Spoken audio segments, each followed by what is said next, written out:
नाज़रीन, क्या आपने कभी गौर किया कि जेब में रखा हुआ नोट चंद महीनों में मैला, फटा या नाकाबिल इस्तेमाल क्यों हो जाता है?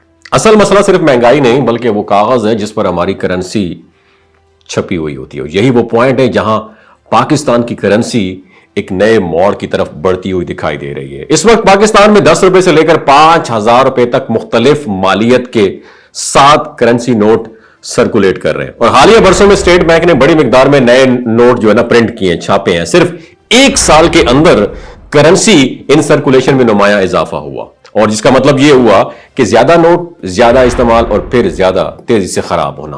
कागजी नोट वक्त के साथ ना सिर्फ फट जाते हैं बल्कि जलने, खराब होने और जाली होने के खदशात भी बढ़ जाते हैं, जिससे आम आदमी को रोजमर्रा लेन देन में मुश्किलात पेश आती हैं। और दुनिया के कई ममालिक इस मसले का हल पहले ही निकाल चुके हैं, और वो है प्लास्टिक या पॉलीमर करेंसी नोट्स। और ये जो नोट्स हैं ये कागजात के मुकाबले में कहीं ज्यादा मजबूत होते हैं, पानी से खराब नहीं होते, ज्यादा अरसा चलते हैं और जलसाजी के इम्कानात भी कम हो जाते हैं। और यही वजह है कि पाकिस्तान में भी करेंसी नोट्स की नई जनरेशन इंट्रोड्यूस करवाने पर गौर किया जा रहा है, जिसे छठी 6th जनरेशन कहा जा रहा है। अब हम तारीख पर नजर डालें तो पाकिस्तान के लिए करेंसी की तब्दीली कोई नई बात नहीं है। 1947 में आजादी के बाद इब्तदाई 1 साल तक हमने रिजर्व बैंक ऑफ इंडिया के नोट्स पर हुकूमत पाकिस्तान की मोहर लगाकर इस्तेमाल किए, और 1948 में पहली बार पाकिस्तान ने अपने बाकायदा करेंसी जारी की। उसके बाद 1961 और फिर 1972 में बहुत बड़ी चेंजेस आई, जब सियासी और मुआशी हालात के मुताबिक नोट्स के डिजाइन और सिक्योरिटी फीचर्स में रद्दोबदल किया गया।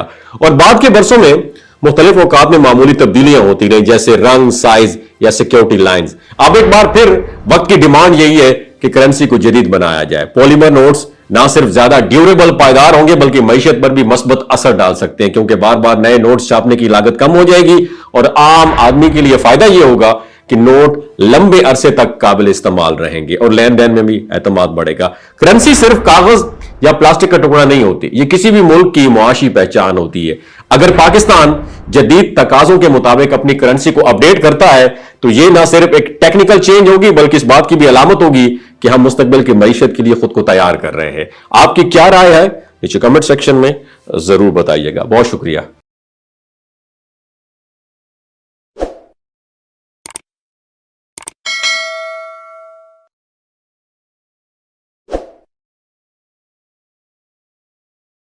अब हम तारीख पर नजर डालें तो पाकिस्तान के लिए करेंसी की तब्दीली कोई नई बात नहीं है। 1947 में आजादी के बाद इब्तदाई 1 साल तक हमने रिजर्व बैंक ऑफ इंडिया के नोट्स पर हुकूमत पाकिस्तान की मोहर लगाकर इस्तेमाल किए, और 1948 में पहली बार पाकिस्तान ने अपने बाकायदा करेंसी जारी की। उसके बाद 1961 और फिर 1972 में बहुत बड़ी चेंजेस आई, जब सियासी और मुआशी हालात के मुताबिक नोट्स के डिजाइन और सिक्योरिटी फीचर्स में रद्दोबदल किया गया।